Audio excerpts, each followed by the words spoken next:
दोस्तों इससे पहले कि मैं ये रिपोर्ट आप लोगों के सामने रखूं कि उससे पहले मैं आप लोगों से एक छोटा सा सवाल पूछना चाहूंगा कि दोस्तों आप लोगों को ऐसा नहीं लगता है कि भाई एस राजा मौली जो हैं, जो कि भैया इंडियन फिल्म इंडस्ट्री के नंबर वन डायरेक्टर हैं, वो जानबूझकर अपने पैर पर कुल्हाड़ी नहीं बल्कि भैया कुल्हाड़ी के ऊपर पैर मारते हैं और सबको ये बात बताते हैं कि बाबू देखो अगर मेरे साथ अगर कोई दुर्घटना घटती है ना तो उसके लिए कोई दूसरा जिम्मेदार नहीं होगा बाबू, वो मैं खुद हूँगा। यानी कि भैया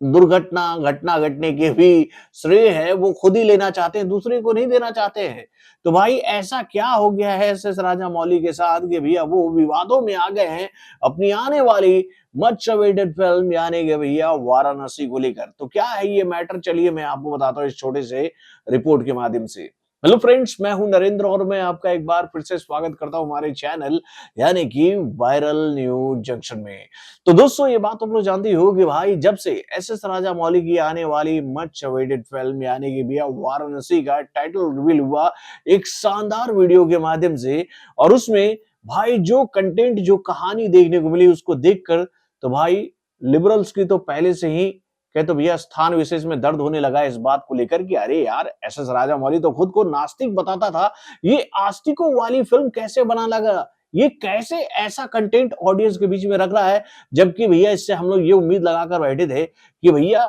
चाहे दुनिया इधर की उधर हो जाए, ये अपनी फिल्मों में भाई सनातन धर्म का, हमारे वेद पुराणों का, हमारी संस्कृति का, हमारी सभ्यता का कहे तो भैया बखान नहीं करेगा, ऐसा लिबरल्स को लगता था। और भाई जब से उन्होंने वाराणसी के इस टाइटल रिवील वाले वीडियो को देखा उसके बाद से भैया उनकी छाती पर सांप लौट रहा है। और भाई उनके इस कृत्य को देखकर भैया कहे तो जो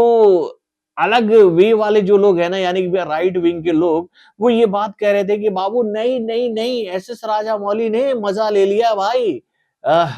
लिबरल गैंग्स के ऊपर। लेकिन भाई यहाँ पर तो अलग ही खेला कर दिया है एस राजा मौली ने, कुछ ऐसा विवादित बोल करके भैया वो अब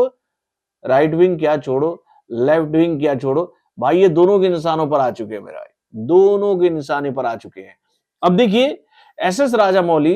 पहले ही अपने कई सारे स्टेटमेंट्स को लेकर विवादों में फंसे रहे हैं। आप लोगों को याद ही होगा कि जब उनकी फिल्म ट्रिपल आर को अच्छा खासा कलेक्शन मिला था और उनकी फिल्म को ऑस्कर अवार्ड मिल रहा था, तो वहां पर उनसे जब एक रिपोर्टर ने ये बात कह दी थी कि भैया आपकी फिल्म जो है वो बॉलीवुड की फिल्म है, तो इस बात पर वो काफी आपत्ति जताए थे उस वक्त और ये बात कहने लगे थे कि नहीं नहीं नहीं नहीं, ये बॉलीवुड की फिल्म नहीं है, ये हमारी इंडस्ट्री की फिल्म है, बॉलीवुड के साथ में हमारी फिल्म को रिलेट मत करो। तो उस वक्त हम लोगों ने भी ये बात कही थी कि भाई सही में ये फिल्म तो तेलुगु फिल्म इंडस्ट्री की फिल्म है ट्रिपल आर, और एस राजा मौली जो है वहीं के डायरेक्टर हैं, तो उनका कहना बिल्कुल सही है, ये फिल्म बॉलीवुड की नहीं है, ये बात सही है। तो यहाँ वहां पर एक बात ये भी उठा था कि एस राजा मौली कहीं ना कहीं हिंदी ऑडियंस को नेगलेक्ट करने की कोशिश कर रहे थे। और ये सवाल उस वक्त उनसे पूछा भी गया था कि अगर भैया आपकी फिल्मों को हिंदी मार्केट में जबरदस्त रिस्पांस नहीं मिलता तो भैया आपकी बाहुबली बाहुबली नहीं बन पाती, आपकी ट्रिपल आर नहीं बन पाती, आपकी फिल्में जो है वो अपने क्षेत्रीय लैंग्वेज में मुश्किल से 200 से 250 करोड़ का बिजनेस करके वहीं पर तड़प कर घुट कर मर जाती है। और आपकी फिल्मों को भैया यहाँ पर डब वर्जन में देखकर ऑडियंस ये बात कहती कि भाई साउथ के मेकर भी अच्छी फिल्में बना लिया करते हैं, लेकिन भाई आपकी फिल्मों को हिंदी ऑडियंस ने भरपूर प्यार दिया, उसके बाद भैया आप वर्ल्ड लेवल पर चमके हो। यानी कि भैया नॉर्थ ऑडियंस के बिना आपका कहे तो भैया अस्तित्व जो है वो अब्रॉड तक नहीं पहुंच पाता। और वैसे भी आप अभी जिस कलाकार को लेकर अपनी फिल्म बना रहे हो उन्होंने पहले भी कहा है भाई, जिनका नाम है महेश बाबू, के भैया मुझे हिंदी ऑडियंस से कोई लेना देना नहीं है, हिंदी ऑडियंस और हिंदी मेकरों में इतना दम नहीं है कि वो मुझे अफोर्ड कर सके। यानी कि भैया ऐसे महेश बाबू ये बात कहते हैं कि भैया वो हिंदी मार्केट में अपनी फिल्मों को रिलीज किया करे बगैर ही सुपरस्टार हैं और वो अपनी जगह ठीक है। तो भाई हम लोग भी कहेंगे भाई आप अपने ही लैंग्वेज में इस फिल्म को रिलीज करो वहां पर और मजे ले लो यार, बिना हिंदी ऑडियंस की आपकी कोई भी फिल्म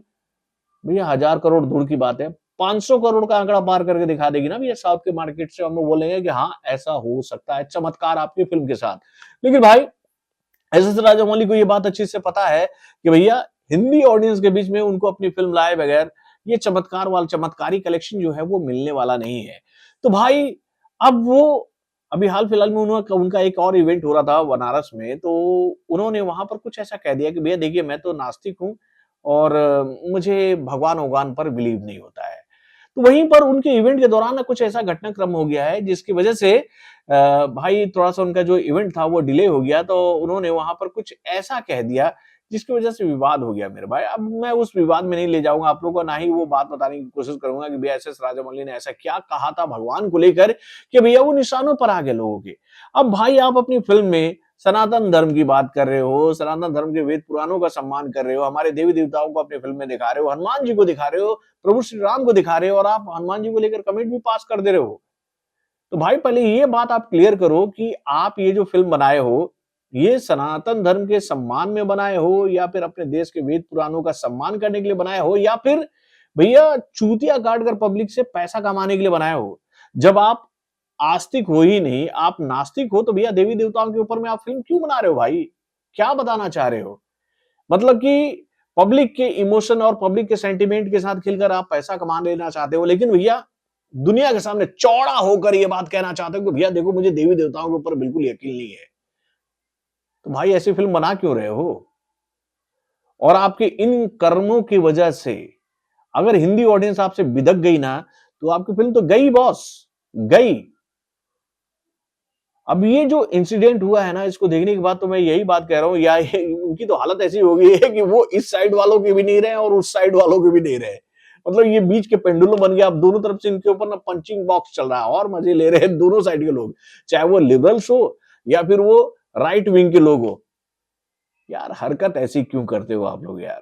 समझ में नहीं आता है। बड़े बनने के लिए भैया कुछ भी मुँह मियाँ मिट्ठू बोल दोगे आप लोग और पब्लिक हज़म कर लेगी। तो भाई